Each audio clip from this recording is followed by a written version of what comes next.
everybody. We I like was about to say somebody missing, but we not.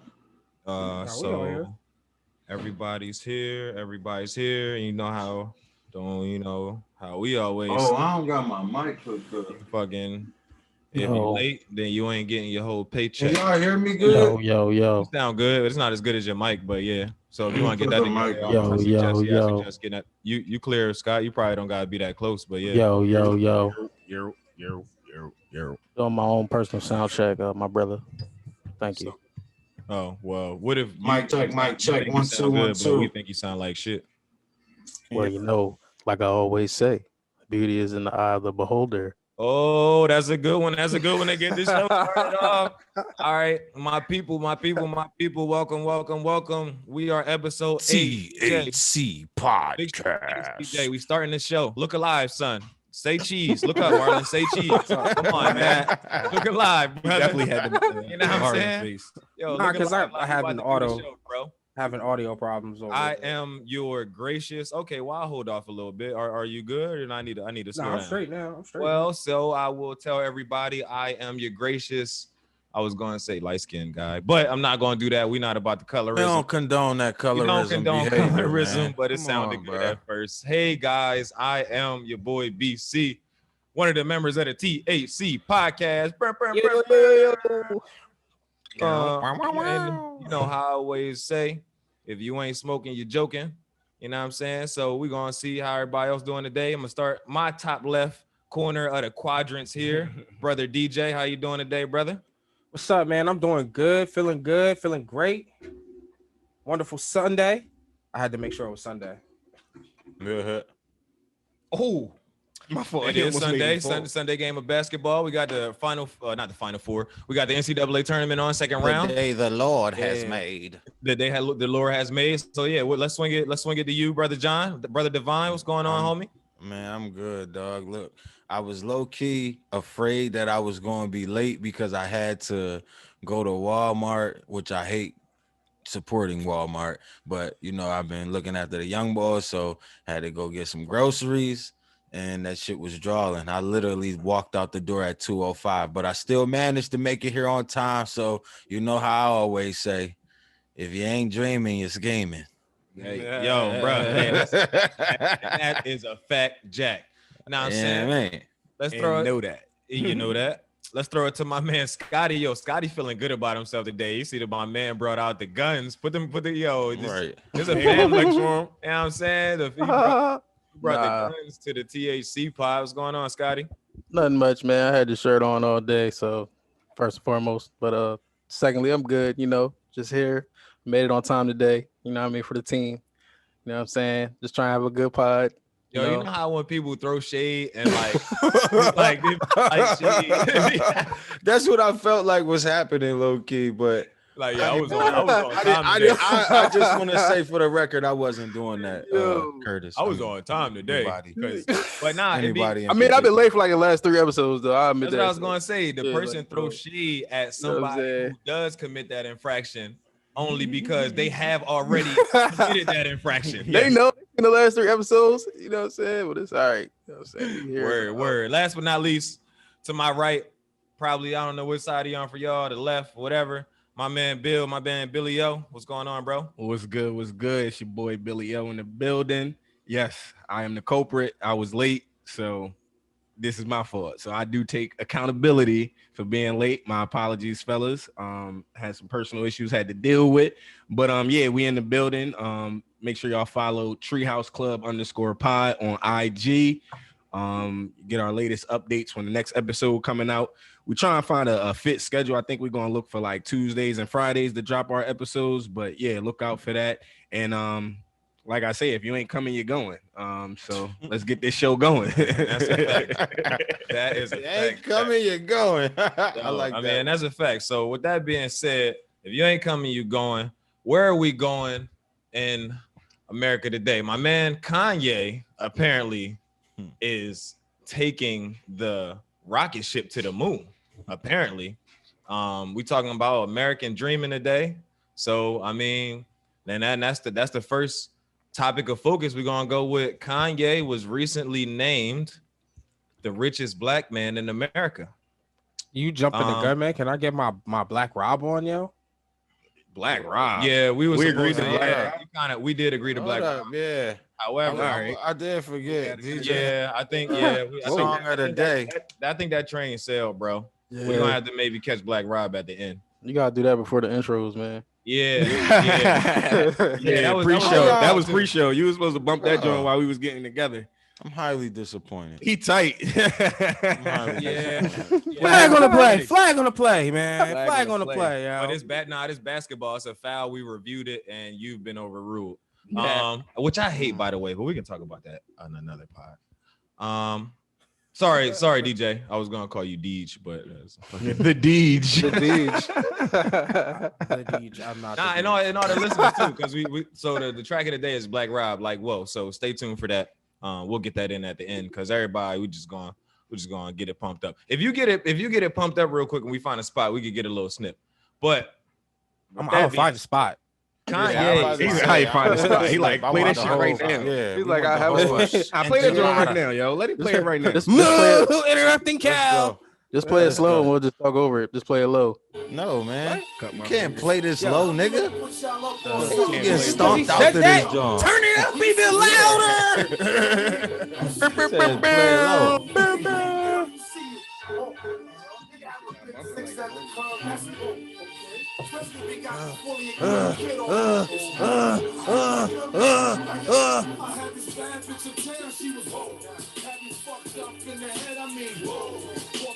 Diamonds and pearls, should've seen them shit shining on the wrist.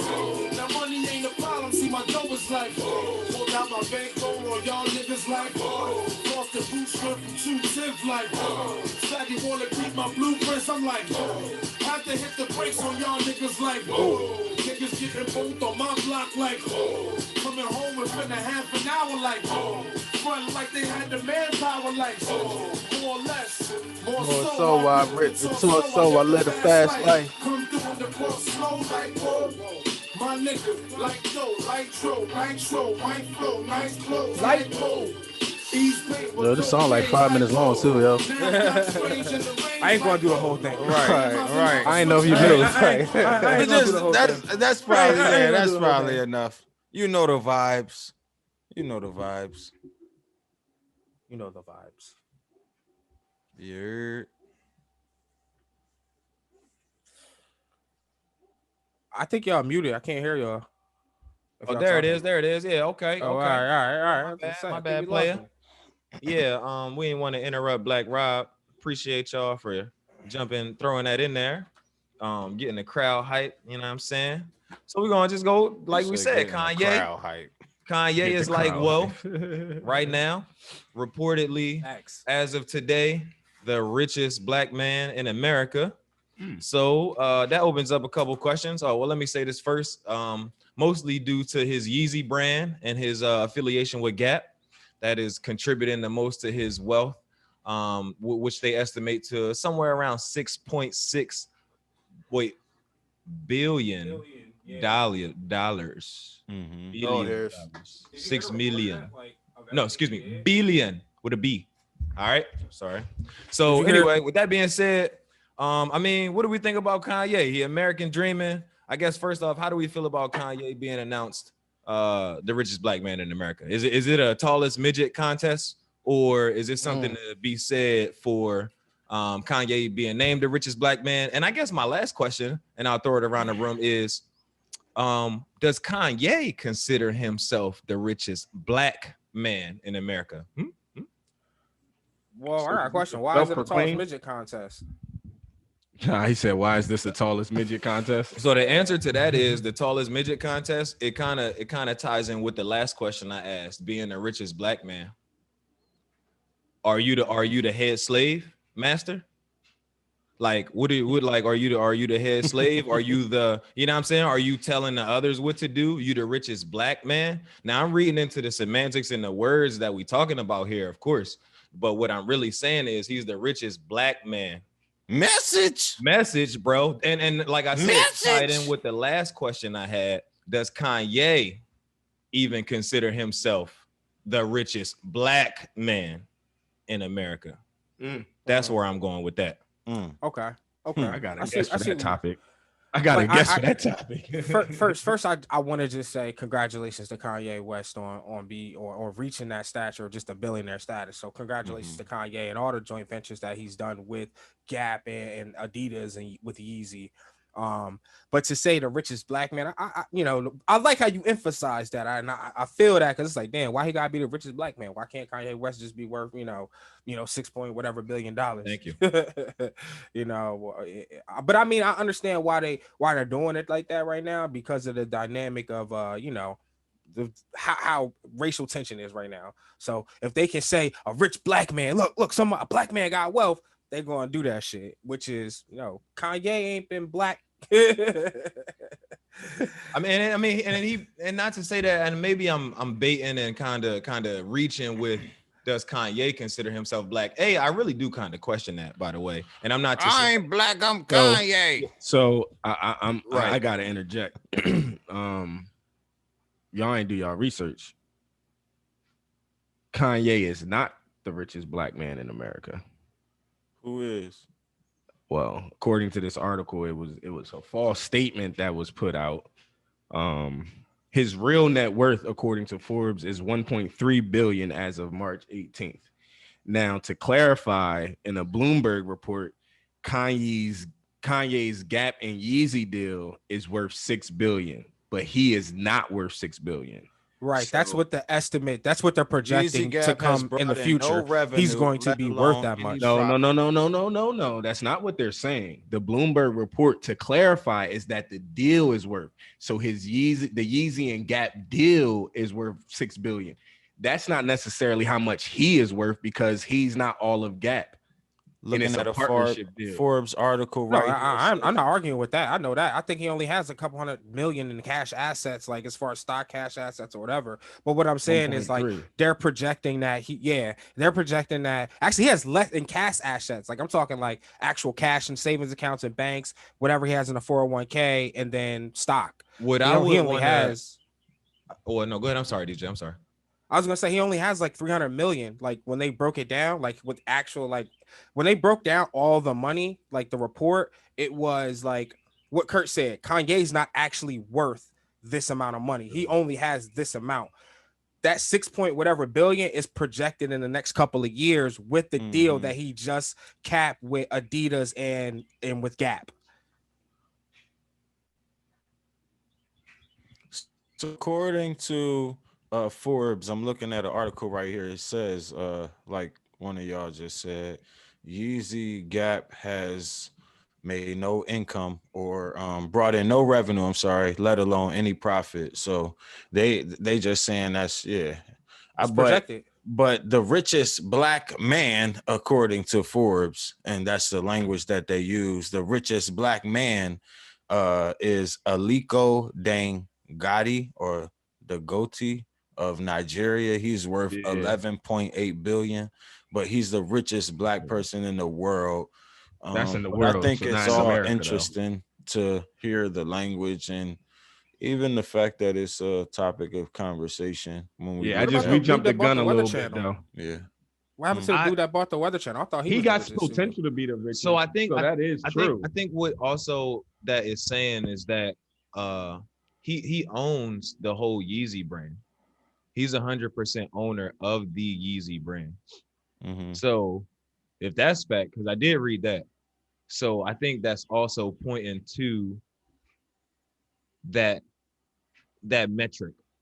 Since he's not like just a 20% stakeholder in the Yeezy brand itself and the collaborations that are being done with Adidas and what he's doing for Gap with Gap, that would probably be the projection. So obviously, yeah, we're not saying that he has anybody that knows anything about net worth knows that it doesn't mean you have that much money in the bank. If you know anything about net worth. So, and I'm not trying to belittle nobody, but when we talking net worth and somebody's worth $5 billion or whatever, I'm just throwing numbers around. That don't mean you got $5 billion in the bank. Right. So I just wanted to At clarify all. that. So like and maybe we did jump the gun, but yeah, I He mean, got the potential though. yeah, Like, definitely he- potential. Yeah, Yeah. all that shit is just projection of what he can make. Yeah. Possible potential. So what is the purpose of them like coming out with all these articles saying this? Like, what do you guys think the reason behind it? Like, is it propaganda or Clickbait. like clickbait? Yeah, because it's just like I don't really see the point of it. And then on top of that, like they always come out with these announcements. They talk about Jay-Z when he reached $1 billion, talked about Dr. Dre. But I always ask in the back of my mind, like, all right, so are they going to help the black community, or are they just going to be, or are they already helping it, just not publicizing it? Because like that's kind of what when I hear Kanye West is worth $6 billion, like it's like, okay, well, how much of that goes back to Chicago? You know what I mean? And how much of that, like that's kind of what where my mind goes with it. You know what I mean? And I understand it's not their responsibility and all of that, but it's just like that's the first thing that I think about. Is like, does that money go back into the black community, or is it just like they just throw it up there and say, hey, well, you can be him. Here's your example. And then it just stops there. Scott, you know? So I think you kind of mentioned it, bro. Propaganda. I think a part of it is propaganda to push this narrative of individualism, to have everybody chasing the dollar. And then we end up only focused on trying to chase the money and like make money. And we already know, I mean, I get it. People want to make profit if you have a business, but it starts to blur the lines of ethics and things like that. So then now we left with people who just really willing to do anything for money. We gonna partner with whoever gonna cut the check. You know what I'm saying? So I get it, but at the same time, like you said, where is the help and the consideration? I mean, but I don't know. It's not their responsibility. Right. I'm not going to tell another man what to do with his money or his dick. So that's, you know what I'm saying, how I roll, bro. Whoa. You didn't have to go that Paul. I'm just saying, bro. You could have left it at money. I think that was a bit much. But I'm just saying, bro. I'm just being real with you, dog. I'm just being all the way real with you, dog. That's your business. Now, I don't know what that means. Yeah, pause on that too, BC. I don't know what that means. Like, I don't know what that either. I don't know what that is either, yo. You might have to take that back, yo. Yeah. Like you said on Coming to America, you are on the outside of my pocket. Right. Right. But on the real though, I just think it's interesting that that we are living in such a capitalistic society where people are just so money hungry, and they, you know, we use that to, like you said, feed into our brain, get us more like, oh, what can I do? I want to be like Kanye. You know what I'm saying? So I feel you. Yeah. I feel you though. You still was drawing. Kanye is the American dream, bro. The American dream. That's what I was just about to say, bro. That's what we're being propagated. There you go. Or we're being propagandized, however you want to say it, to obtain this American dream. But then you live in this limelight, and it's like, damn, your whole life is in the public eye. You know what I'm saying? You subjected to all kind of threats or whatever. You know, I mean. It's an interesting thing. So I'm really curious to know, what is the American dream, since the theme of this episode is American dreaming. You know what I'm saying? Everybody getting their stimmies, everybody getting their whatever checks, you know what I'm saying? Some people just busting their ass and getting their blood, sweat, and tears checks. So, you know, I'm just saying, how do we actually obtain the American dream? What is it? Because it's a fantasy. It's a fantasy, dreaming, bro. you're scheming. The American dream is a scheme, nigga. That's what that is. It ain't nothing but a fantasy, bro. It ain't real. Is it a scheme? I don't think it's a scheme. I think it's tough. I think it's tough to obtain, but I don't think it's a scheme. I think it's an idea. It's exactly what it is, a dream.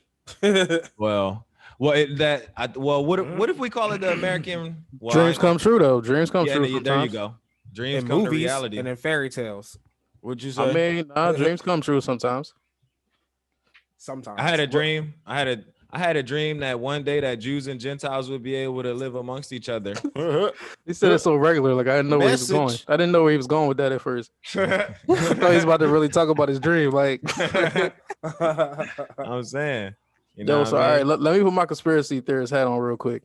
So Oh, what if here we this is a ploy by the Kim Kardashian defense team to show that he's worth all of this money when they go to court? Now he has to pay a bunch of alimony because he's worth 6.6 billion. Damn. Oh, Got him. damn. Got him. I didn't even think about it like that. I was thinking about that, but I didn't want We to. got to go insert that the far. George Gregory. I wasn't trying to go. I wasn't trying to go that deep. Dick Gregory. Nah, but yo, input. think about that though. Like they just exposed that A man ploy. net worth, and now when he go to court, they gonna be like, I mean- "Well, Kanye, we know you actually worth this amount of money." He ain't worried about and none of and that, or yo. are projected to be. Yeah. Yeah. How much But can? she don't know Yeah, what and he's or are getting projected into. to be. Yeah, that definitely plays a big role. When But it she comes don't to need no divorce. money. She don't, but you know how that No, go. but she How gonna much how try that to go? get his. Yeah, like come on. She don't need Did she money. get She any just money they from, just Ray left. J? He I was trying to gonna get her say- money too. Like, you know, come on. Yo, they just left. Fucking what was that? E Entertainment. They not doing a show no more. She need that Kanye. But money. that don't mean they need money. He said she need that Kanye. Yo, hold up, time out. He got all this money. Can he pay his choir, please? Exactly, bro. Can he pay his Word. choir? It's Come like on, now, that. like exactly, yo. He tried to tell your ass when Quiet. she leave your ass, she gonna leave with half. He said, "Oh, that's ironic, bro. That's ironic. He did make that song." He knew it. He spoke his life into existence. He did exactly what he was rapping Nah, so then about. he got a prenup. He knew. Was it a dream? Did he get a prenup? He got Did a he prenup. follow his own advice? I No. doubt it. I doubt it. I doubt it. I'm about to I hope look he it up. did. I hope he got And a then he- prenup. I guess it's another conversation. Especially after But then Amber he- Rose. you Ray need a J, prenup. and oh man, yeah, that's a Amber Rose. Oh come on, You need a Kanye. prenup. You need a prenup. Get it together. They And do you know have what's so funny? I got Get this together, shirt, bro. Kanye. According to TMZ, Oh. Kanye West and Kim Kardashian does have a prenup. Yeah. And it's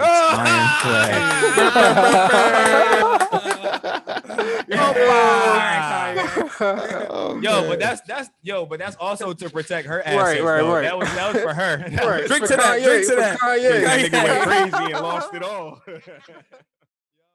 We back and Sent.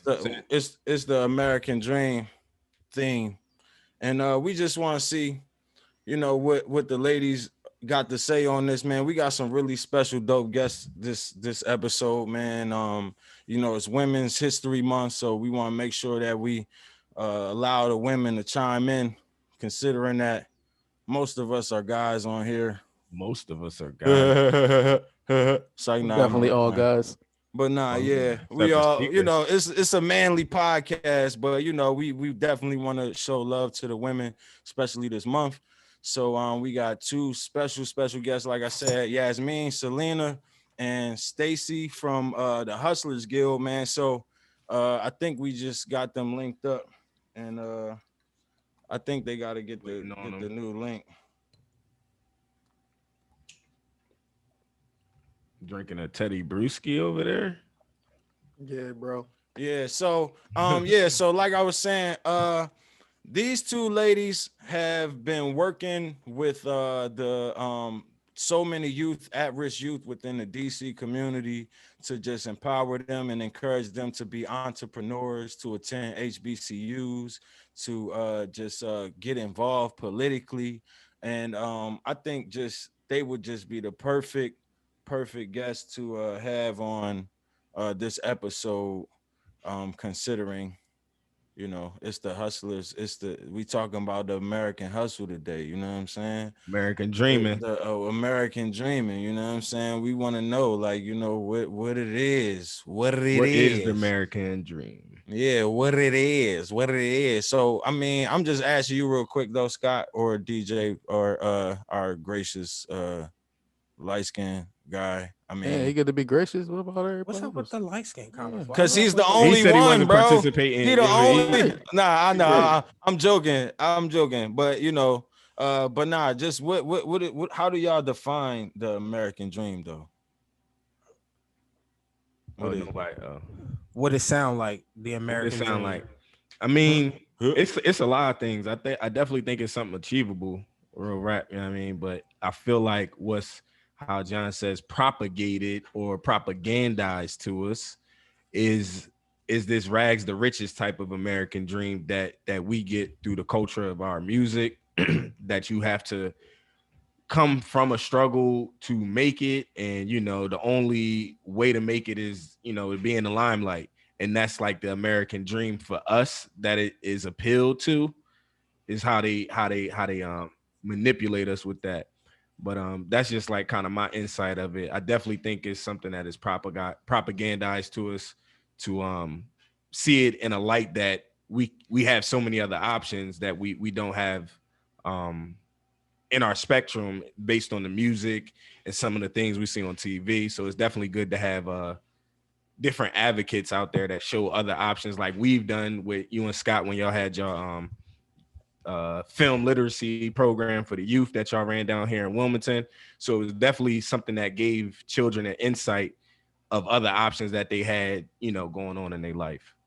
Nice. So we do have one of the guests here. Stacy is here. What it do? Miss Hustlers Guild. Hi guys. Hey, welcome. Hey, how you doing? Yo. Okay, Yeah. so we're waiting for Yaz. She's about to. Oh, she's joining right now. Yeah. Bet that. There we go. Yeah. We did want to mention that because we are, entrepreneurs and dope women, our schedule got pushed back a little bit because of the podcast starting late. So we just wanted to share that with you guys. Hey, it's all good because you know how we be on color people time sometimes. So, it's all good. It's all love. We really appreciate y'all taking out some time to come in and rap with us about some things and share with our audience some of the dope things y'all doing. And that background, I might have to steal that wall. Yeah. So we gonna have to steal that wall, Yasmin. So how y'all feeling today? Happy Sunday, happy Women's History Month. Thank you. Happy Sunday. I didn't do audio check. Can y'all hear me? Yeah, we got you. Can y'all hear? Yeah, I can hear. Yeah, I can hear. But so can y'all just tell us some of the, just introduce yourselves. I don't want to say too much. Give y'all the floor. Okay, I'll let Yaz go first. All right, I'm Yasmin Selena, co-founder of the Hustlers Guild from PG County. Focus a lot between the intersection of entertainment and politics. The goal is to really educate kids in the lower 40% neighborhoods on how policies affect them and how corporations are cashing out on them and not build them into their financial ecosystem. So HG pretty much works between the caucus, corporations, and kids to find like a median point that will benefit them in the long run. Okay. Awesome. Nice. Thank you. Okay. So my name is Stacy Goulet, born in Brooklyn, New York, raised in New Jersey. I am the creative programming advisor for the Hustlers Guild. And what I do is I work very closely with Yasmin and we create these amazing programs for the kids and make sure that it's something that they are actually interested in doing and making sure that they know that there are creative jobs in these industries that are looking for people like them. And that is a definite place they can go. So whether they're like posting on Twitter, they're, posting on Instagram, they're creating movies on their phones, they're creating beats on their phones, they're creating music. Like we try to show them that those are jobs in actual industries and they can build wealth in those industries and change their lives. That's dope. How old do they start, Stacey? So we start with students as young as 14 years old, and we work with youth up until 24. Have you had any of your students design any apps that people may use today, or it's on that next level of becoming the next app we use? So not go ahead. Let me go back into the kind of kids we're actually working with. Right. Kids are not that advanced. The kids that we work with usually come out of the youth detention centers. So the goal is to literally gravitate them towards the seminars field and then build them out from there. Not to say that they can't get there, but being that we're only 3 years old, it would take us a few more cycles to get them to actually be able to build an app. So we help them through education first, exposure, then experience. So the education piece would be like the longest piece of our programming. Our kids have created a short film, but no one has been able to build out an app yet. So we haven't gotten like that advanced into our programming that they're able to do that. Our goal is to keep them out of jail first. And then Right. something else in front of them that they're staying interested in to monetize off of it. I know they got some good ideas though. I'm pretty sure y'all just sitting on them like, yeah, once y'all learn it, we're gonna put this into motion, right? I mean, absolutely. I mean, you know, these kids, they know what's next. Like, you have people sitting in corporations and roundtables, like studying Black Twitter, like just seeing what it is like that people are talking about. So they know what's next. It's just like we come in and we help them put two and two together and get them actually like prepared, like socially, mentally, like all those aspects that they might be missing to even like start thinking about jobs in those fields first. So I want to ask a question real quick, because the theme of this episode is American dreaming and, you know, just the American hustle. And of course, you know, the Hustlers Guild, we had to get some people here who know the real meaning of hustling. So, and I know that sometimes people think, you know, there's this negative connotation around hustling, but I read this Michael Eric Dyson book that talks about how America created the hustle. So I'm just curious to know y'all input on that as just women and you know, people who are trying to build something for future generations, and as well as, you know, yourselves, you know what I mean? Right. So I hope my question wasn't confusing. I could be long No. sometimes. So when you were talking about the American dream, for us is different because my father is an immigrant, Stacy's parents are immigrants. So we really don't know what the American dream is. And then my mother's side of the family, I hope they're not going to watch it, whatever. They're all into So, I mean, like, it's like the best of both worlds in a sense. So their American dream was, it was like, just don't get pregnant when you get out of high school. And if you make it to 30, then you pretty much live the street life and you good. But You're an OG. Yeah, from college. So my American dream was built off of my father, who's an immigrant, and he came to America for like just strictly opportunity. And if you have a foreign parent, you know, like there's just like you're gonna be an engineer, you're gonna be a doctor, and nothing else. Legit. That's all they want you to pretty much do is an engineer, doctor, or lawyer. Everything else is just like a strict waste of time. Right. Exactly. So, like I said, my parents were immigrants. So the biggest thing for their American dream was literally just getting here and making sure that my sisters and I had like access to opportunities. So that's really why we came here. So for me, just being like a first gen graduate, that was big for my family because it was the first time in my entire family on my mother and father's side that someone graduated from college. So I took the traditional engineering route because, like you said, doctor, engineer, lawyer, that's all that matters to them. So that's the route that I took first to get to where I'm at today. And then after, you know, you work a little while, you do what you got to do, then you can say, all right, I did that. Now I can like try to venture off and do other things as well.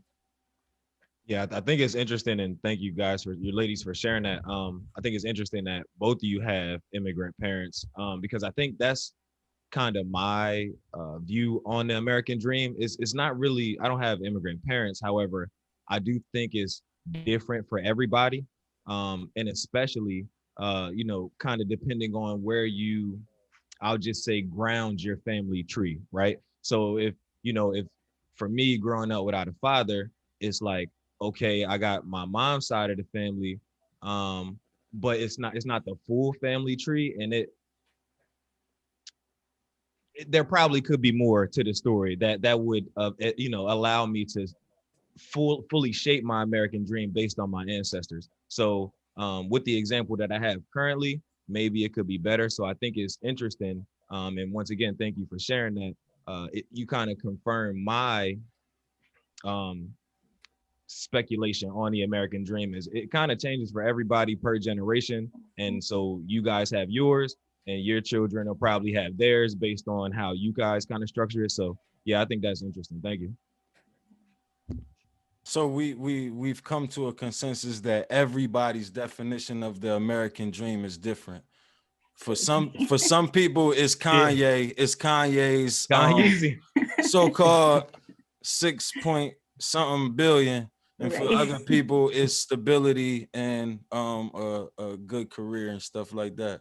So that's dope. So did any of y'all have other question? I'm I do sorry. have a question, but Yeah. yeah, I did a statement and a question. First of all, thank you, ladies, for what y'all doing down there in the inner city communities, because I know it's tough. But you know, kind of like the cliche goes, somebody got to do the work though. And so when you see and meet people that are doing the work, you got to appreciate them, give them their flowers day one. So thank you, ladies, for that. Two was snooping around the website. I'm pretty sure, correct me if I'm wrong, Yasmin's background is the I Trust Women. Is that Yeah. Trust black women, bro. okay? I'm sorry. Yeah. All right. He's I'm sorry. Yeah, I said it. Yeah, it was. How you snooping around the website and didn't even get this shit right, bro? I don't have it up. God currently. damn, bro. I don't have it up currently, but I was snooping around the website. One thing I do know that I'll quote currently that I enjoy reading about was the Beat the Odds program that you guys do. So please tell me a little bit about that, how that works, and you know, some of the things that you guys integrate during that process. Right. So basically, HG is a service coalition. If you're not familiar with the service coalition, basically what we do is we're like a record label, right? And then we sign other people who ain't got the resources under us to amplify their messaging throughout Connects.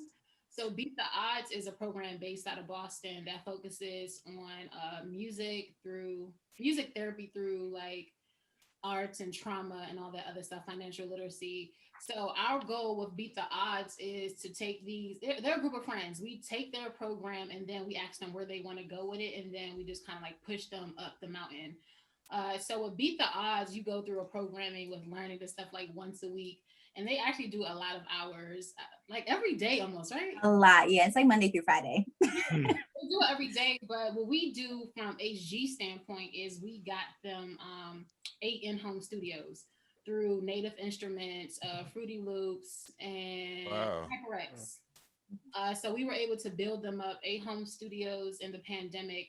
And then we were able to tap into some of our friends in the music industry, from the Rock Nation Connects down to like some of people in Future camps and J. Cole camps, to have an artist showcase where they were able to play their songs and stuff for all of the producers. And the producers hit them up offline and started their one-off combos. So the goal is that we retain the kids through perks. So we can't say, yo, stop doing this, stop doing that. We have to give them something to, and most of the time we just front up whatever we got as a small flex to kind of keep them engaged through the entire program. So Beat the Odds, our goal is to like literally sit through these sessions with the kids and make sure they learn about the music industry from a legal standpoint too. Because we know how a lot of these huge record labels usually take advantage based off the kids' views and stuff. So we teach them about split sheets, lawyers, managers, down to like artist representation and branding, and actually how to build out a full team. And then we talk about social media planning, and then most importantly, like depression, anxiety, and other things that we know a lot of artists and creatives deal with. So y'all putting in work. So I was gonna say y'all do have some time and team built toward like developing these kids' mental health, because that's important, especially coming from a juvenile detention center to trying to transition and then learn all of these things. I gotta ask a question for y'all, both of y'all. Like, one, is it frustrating? Two, if it is or if it's not, how do y'all adjust so that way, one, you're not taking it home and burdening yourselves? Because I want to worry about y'all mental health as well. And then two, what are some tools that y'all use for the kids so that way they also cannot repeat patterns that got them in situations that, you know, put them in? Go ahead, answer, Stacey. Our coach. So I think a big part of it is, you know, being able to try to have a work-life balance and making sure that, you know, you take care of yourself personally and mentally, and try not to bring it home. And it's kind of hard because, you know, when you come from neighborhoods like that and you know people personally from those situations and you're working with these kids and you know exactly like what it is that they're going through, or you can at least empathize with it, it's hard to like turn it off, especially if you're working with some people and you're like really trying to understand, like, well, why should we work with you? Why should we help you? Like, why do these kids matter? So that part is definitely frustrating. But to, I guess, just knowing that you're able to help these kids and like, you know, give them an opportunity that's something different than anything that they've ever known, and just being able to like see their faces when they have opportunity to work with certain people like that, I think is like the best part of it all. Did you answer both of the questions? What was the second part again? What are That's some the tools that that first you? part. Yeah, what are some for tools the that you give to the kids? right. So for the kids, the tools that we give them is, you know, we allow them to talk to therapists and like professionals as well, mental health professionals, to talk to them, like talk them through like the different type of issues that they might face, like, you know, whether it's anxiety, suicide, depression, any of those things, and just, you know, talk them through it and let them know that they're not alone and there are different ways to try to cope with that. I think the coolest part about that, the social and emotional learning piece of it, is that we use a lot of our artists. Like Cowboy does a lot of our sessions with us. He deals with depression and anxiety, especially in a lot of trauma with his brother being killed. So we'll have him come in, and it's not a therapist. So we try to find ways to make like therapy and normalizing it seems cool in a sense. Right now we're working on the importance of Black men in barbershops and how they use that as their first introduction to therapy, and seeing if we can get more Black men to talk about things that they're going through, and kind of like identifying that therapy is literally just talking and have someone talking through different problems. A lot of our kids that deal with anxiety, we just do a lot of empowerment, like empathy, community building, time management, understanding how to communicate with adults, and gaslighting, and how to operate from your standpoint as a child dealing with adults. So we find different ways that we know that they may feel up against, and then we use it through techniques that is not so formal, so they feel like, oh, I'm not crazy, I don't need to go to therapy, or I need a psychologist, or I don't need to talk about it, I'm good. On top of that, we dealing with parents that, you know, we're trying to teach kids what parents ain't trying to teach them. So, you know, we don't want them like, oh, I want the therapy. They're like, who the hell got y'all talking to therapists? So it's like so many different areas of it that we were like trying to do it through music and through entertainers. And a lot of our entertainers, they come in and they speak about stuff that they're going through. And so that's like our little shiny piece of our programming. And then they get the actual medicine when the experts come in. I got a question for you guys. Another one would be so what kind of advice would you have for other up and coming people that are trying to develop youth programs, things of that nature, and also entrepreneurs as well? Like, what are some things that you could give them to kind of, you know, help them get to that next level? Teach us how to hustle. Wait, you can't hear you guys. Can you hear me? Oh, now you can. Okay. Yeah. Work with whoever is already doing the work. This work is not about egos. So we are, if the mission comes first in everything that we do, I say you really got to figure out who's already in the community doing the work and how you plan on moving the needle. It's not easy at all. We make it look easy, and we appreciate the fact that we do that. But we get cursed out, doors slammed, unanswered emails. We have to do it with like grace, or this the greater good, that we know how to maneuver in this field. And so I think that's our saving grace. Even if we get denied for a grant, which we get denied for a lot, Right. I'll start hitting up other people like, yo, we got to put this money up. Like right now, we trying to raise $90K in the next month.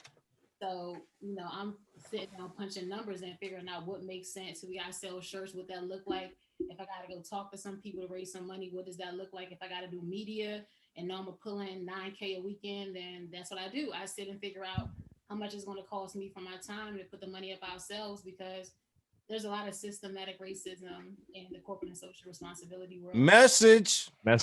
Yo, Yaz, with that being said, Yaz, do me a favor, please plug the website where, like, you know, the listeners can go get merch and, you know, try to support any way that they can. Hustlesgill.org. There you go. Short to the point. Very simple. Straight like that. Stacey, what are some of your advice? You work very closely with me. You see how I be stressed out every day. Right. So I definitely say lean on your relationships with other people.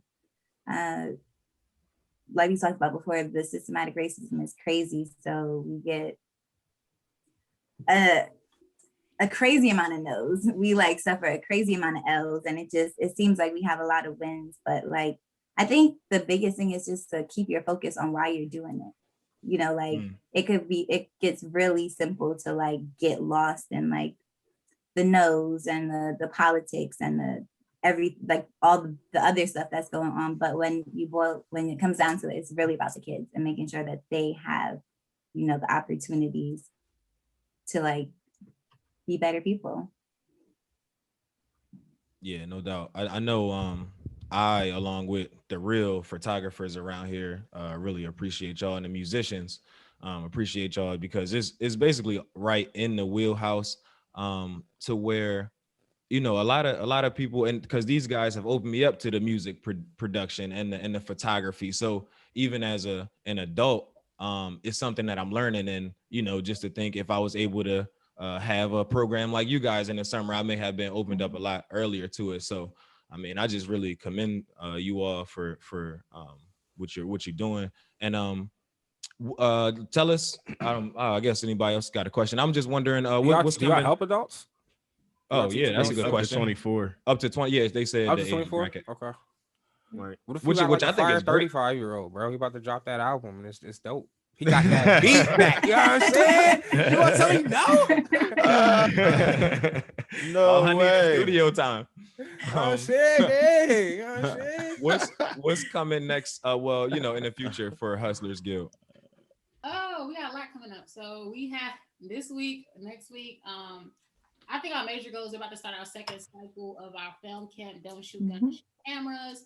That's our film for all in DC. Yeah, Ray Grant, Matt Barnes, myself, and Big G has just got put onto that project. But we are rolling out in LA under the care of Snoop there and Matt. So we are in heavy planning sessions right now with our programming for the summertime, and we're doing a Cease the Violence in DC.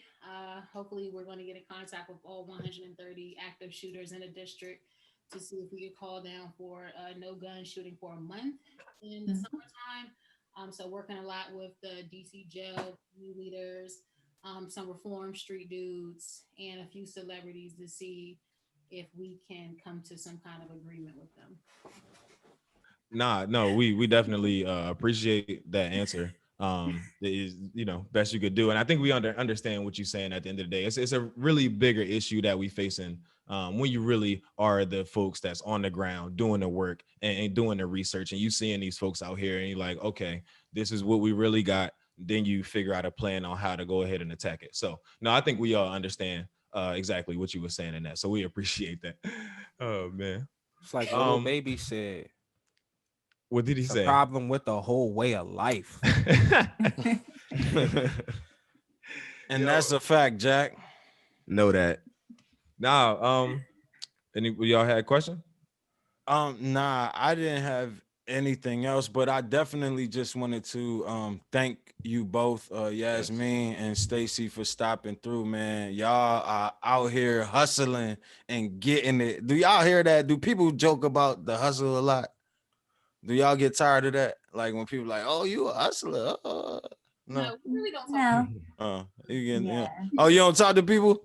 No, we don't like talking. Nah, you know what? I ain't mad at that. I don't fuck with people either. I gotta ask a personal question from my own personal selfishness, if you ladies and gentlemen don't mind. So, ladies, how is it working with my man Matt Barnes? I gotta know. Is Matt Barnes cool? Is like recorded and played out? Yeah, like you can't put it on the spot like that, bro. Just say, yeah, it was cool. Matt Barnes was cool. He was cool. I was about to go in, like, man, I ain't that nigga. Like, hold on, is this recorded? Like, yeah. Matt is cool. He reached out to do some work with us, and I told him no. And then he reached out again, said, I'm flying to DC to come see the work that you do.